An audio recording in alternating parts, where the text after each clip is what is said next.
Today's lesson is about verb moods. There are 5 different types of verb moods. There's the indicative, imperative, interrogative, conditional, and subjunctive. So today we will concentrate mainly on indicative and the imperative and the conditional.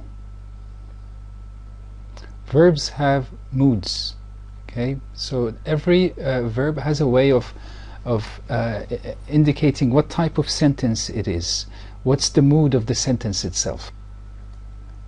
The mood of a verb indicates the state of being or reality. Don't be confused right now. We will go more into explanations with examples.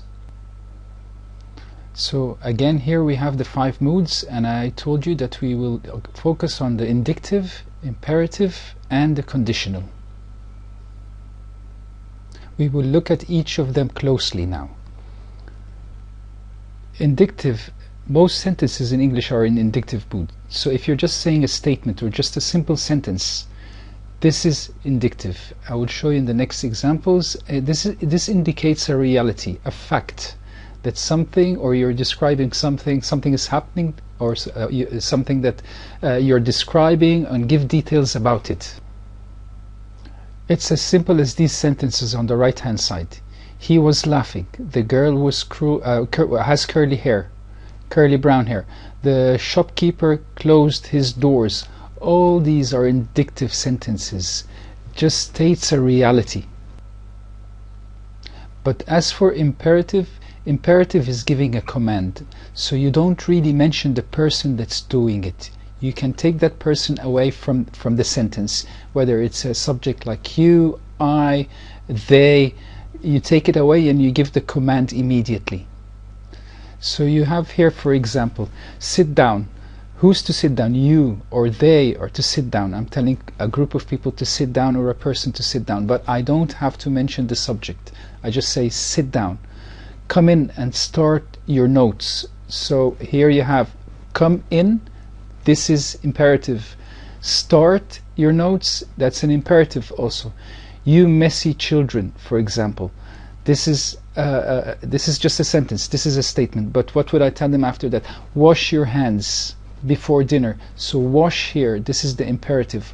I just mentioned straight away the verb, the action that has to be done.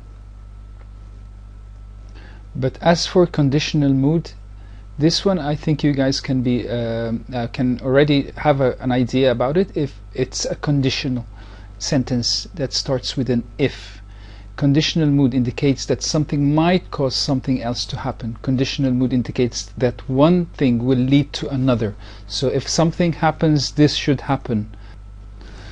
So these are the things you would look for to find out whether this sentence is in conditional mood. So for example, if you have a sentence with could, would, might, all these things indicate that this is a conditional mood. Or if there's a subjective mood phrase with the word if. So let's look at the examples on the right hand side. Mowing a field on a hot day, a hot dry day, might, there we have might. Start a brush fire.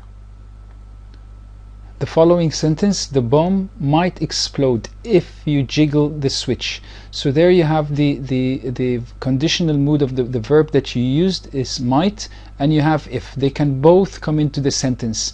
This will tell you immediately that this is a conditional mood. The last example, I might see Hoover cars if I were to live to be 110 years old. So here I have the if.